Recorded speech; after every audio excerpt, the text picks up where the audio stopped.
What if the way we think isn't the only way to think? Could there exist an alternative to our traditional, linear and hierarchical modes of thought? Today, we plunge into a deep exploration of these questions, drawing from the seminal work A Thousand Plateaus by philosophers Gilles Deleuze and Félix Guattari. We are going to introduce this book chapter by chapter, although the author's intention for this book is to allow readers picking and starting any chapter they want at any time. The first chapter is the introduction without subname called Rhizome, which is one of the most important concepts of Deleuze and Guattari's philosophy.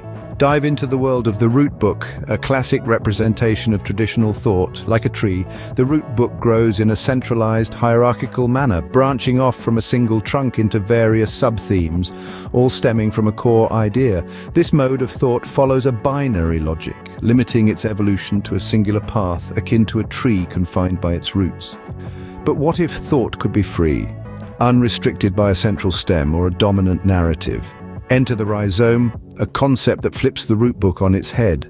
Imagine a ginger plant with its rhizomatic roots spreading out in all directions, each point capable of giving rise to a new plant. This is the rhizome, a non-hierarchical, decentralized structure where any point can connect to any other. It's not confined by a single logic or structure, but instead thrives on diversity and fluidity. The rhizome possesses unique characteristics that distinguish it from the root book. It thrives on connectivity, forming connections between any points, regardless of their nature. It celebrates multiplicity, breaking free from the constraints of the singular, one or many.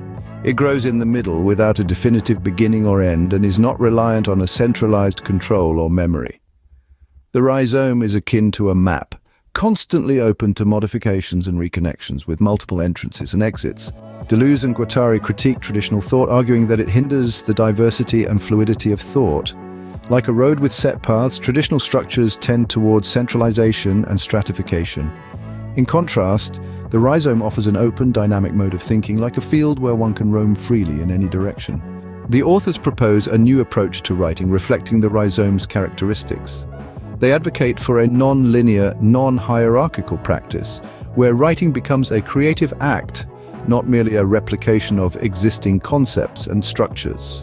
They also challenge the conventional perspectives on history and culture, often written from the viewpoint of settlers. Neglecting the nomadic perspective, they argue for a nomadology, a counter-narrative to the dominant way history is written. In essence, Deleuze and Guattari advocate for a shift in perspective, where books and thought connect with the outside world, like a rhizome rather than being closed, self-replicating entities. This exploration invites us to reconsider our modes of thought, to embrace diversity and to challenge the norms that confine our thinking. Can we think like a rhizome, connecting, multiplying and growing in the middle, unrestricted by a central stem or a dominant narrative? That is the question we leave you with today.